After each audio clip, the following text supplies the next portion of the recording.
നമസ്കാരം. American president Donald ട്രംപിന് ഇതിനുമപ്പുറം എങ്ങനെയാണ് ഇന്ത്യ മറുപടി നൽകുക? യൂറോപ്പിന്റെ ശക്തി ഇന്ത്യൻ മണ്ണിലെത്തിച്ചാണ് ഇന്ത്യ അമേരിക്കയ്ക്ക് മറുപടി നൽകുന്നത്.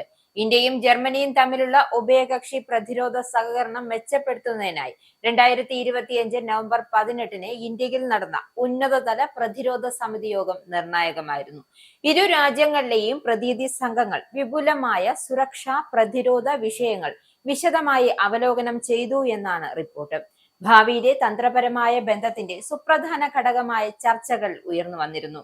നൂതന പ്രതിരോധ ഉപകരണങ്ങളുടെ സഹവികസനത്തിനും സഹ ഉൽപാദനത്തിനുമുള്ള സാധ്യതകളാണ്.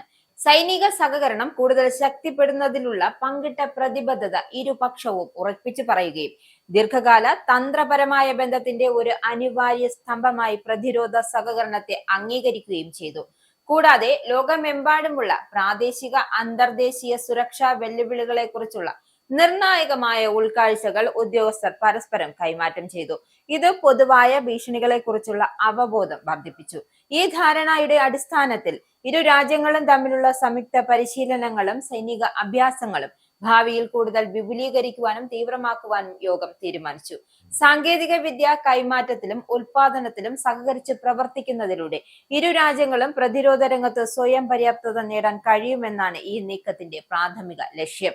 ഇതിന്റെ ഭാഗമായി 2026-ൽ നടക്കാനിരിക്കുന്ന ഇന്ത്യയുടെ പ്രധാന ബഹുരാഷ്ട്ര സൈനികാഭ്യാസങ്ങളായ തരംഗ് ശക്തി, മിലാൻ എന്നിവയിൽ ജർമ്മനി തങ്ങളുടെ പങ്കാളിത്തം സ്ഥിരീകരിച്ചിട്ടുണ്ട്.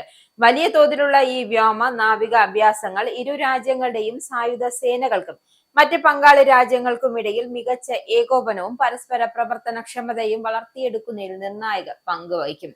ഇന്ത്യൻ മഹാസമുദ്ര മേഖലയിൽ സമുദ്ര സുരക്ഷയിലും സ്ഥിരതയിലും ഇന്ത്യ വഹിക്കുന്ന സുപ്രധാന പങ്ക് പ്രതിരോധ സെക്രട്ടറി എടുത്തു പറയുന്നുണ്ട്. ഈ മേഖലയിൽ ആദ്യ പ്രതികരണം നടത്തിയത് വിശ്വസനീയമായ സുരക്ഷാദാതാവുമാണ് ഇന്ത്യ. മഹാസാഗർ എന്ന പേരിലുള്ള ഇന്ത്യയുടെ പ്രാദേശിക ദർശനം അവതരിപ്പിക്കപ്പെട്ടു.